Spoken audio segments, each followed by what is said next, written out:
Taste the Daily. Trichy மாவட்டத்தில் பெய்த தொடர் மழை காரணமாக காஜாமலை மெயின் ரோடு, ஜே.கே. நகர், லூர்து நகர், ரோஜா நகர் உள்ளிட்ட பகுதிகளில் மழைநீர் தேங்கியுள்ளதால் அப்பகுதி மக்கள் சாலை மறியலில் ஈடுபட்டனர்.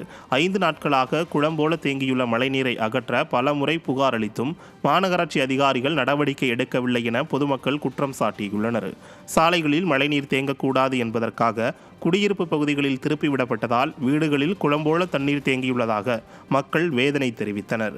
மேலும் அங்கு வந்த திமுக சட்டமன்ற உறுப்பினர் இனிகோ இருதயராஜை சாலை மறியலில் ஈடுபட்ட பொதுமக்கள் முற்றுகையிட்டு வாக்குவாதத்தில் ஈடுபட்டனர். ஆனால் இது நீங்கள் சொல்கிறதெல்லாம் இன்றைக்கி உள்ள பொசிஷனுக்கு. ஆனால் நாங்கள் படுற பாடு வந்து ஒரு வருஷமாக பட்டு இருக்கிறோம். சாக்கடையிலேருந்து வருது சார். 3 இடத்துல எப்படி சார் உடைக்கும்? எதுக்கு கட்டுறீங்க?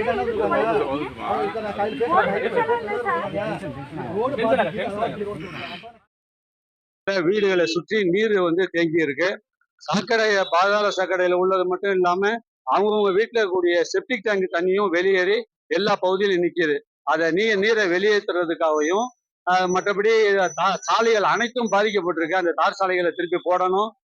ஹைவேஸ்லேருந்து வரக்கூடிய தண்ணியை திருப்பி எங்கள் பகுதியில் விட்டுறாங்க. அந்த தண்ணியை வந்து நிறுத்தணும். பெஞ்சல் புயலால் பாதிக்கப்பட்ட மக்களுக்கு நிவாரணம் வழங்கவில்லை என விழுப்புரம் மாவட்டம் வானூர் அருகே உள்ள குன்னம் கிராம மக்கள் புதுவை திண்டிவனம் தேசிய நெடுஞ்சாலையில் சாலை மறியலில் ஈடுபட்டனர். சாலை மறியலில் ஈடுபட்ட பொதுமக்களை தரதரவென இழுத்துச் சென்று அடாவடியாக காவல்துறையினர் கைது செய்தனர். இதனால் பொதுமக்களுக்கும் காவல்துறையினருக்கும் கடும் வாக்குவாதம் ஏற்பட்டதை அடுத்து வாக்குவாதத்தை தாக்குப்பிடிக்க முடியாததாலும் போதுமான காவலர்கள் மற்றும் பெண் காவலர்கள் இல்லாததாலும் கைது செய்தவர்களை அங்கேயே விட்டுவிட்டு சென்றனர். திமுக ஆட்சியில் காவல்துறையினர் அடாவடியில் ஈடுபடுவதாக பொதுமக்கள் குற்றம் சாட்டுகின்றனர்.